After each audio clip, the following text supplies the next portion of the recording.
The Congress Party is facing its worst ever crisis. After rounds of open bickering, newly elected Congress MPs met for the first time after the election rout, but they did elect Sonia Gandhi as the chairperson of the Parliamentary Party. Sonia has directed her party men not to fight in public, but introspect about the reasons for the election disaster. The newly elected Congress MPs meeting for the first time since the party's humiliating poll debacle. But the meeting reflected none of the concerns raised by dissenting voices from the party's youth brigade like Milind Deora and Priya Dutt. As expected, Sonia Gandhi was once again unanimously re-elected as the parliamentary party's chairperson. In her acceptance speech, the Congress president did some plain speaking to her party MPs. Sonia Gandhi said, "We have to individually and collectively draw the appropriate lessons from this unprecedented setback. That there was widespread anger against us, which we failed to adequately gauge, is now obvious. We must understand why this was so and take the necessary corrective measures.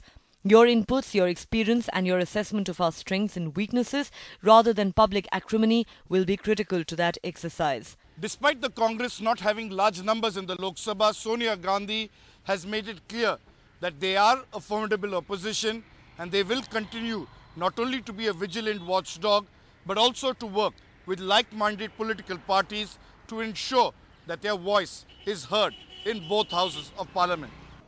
Soon the focus shifted to who would be the leaders of the opposition in the two houses of parliament. Senior leaders A.K. Antony and Ghulam Nabi Azad are believed to be in the reckoning for the Rajya Sabha. While most congressmen want either Sonia Gandhi or Rahul Gandhi to be their leader in the Lok Sabha, sources say neither is interested in the post. Kamal Nath has emerged as the frontrunner, a 9-time MP and one of the few UPA ministers to have retained his Lok Sabha seat. You're willing to accept the responsibility if the party president asks you to? Well, if the party president asks me, I'm willing to accept any responsibility. And that's not the only issue the party needs to address. The Congress is currently grappling with growing dissent in the wake of its drubbing. The enormity of the party's defeat is such that people in the party are very concerned about how to quickly revive our declining fortunes. Naturally, questions are being asked. That I express my surprise that Milind Deora, being a minister in the party and sitting almost close to Rahul Gandhi in Lok Sabha for 5 years, how could he accuse that there was lack of communication between the two?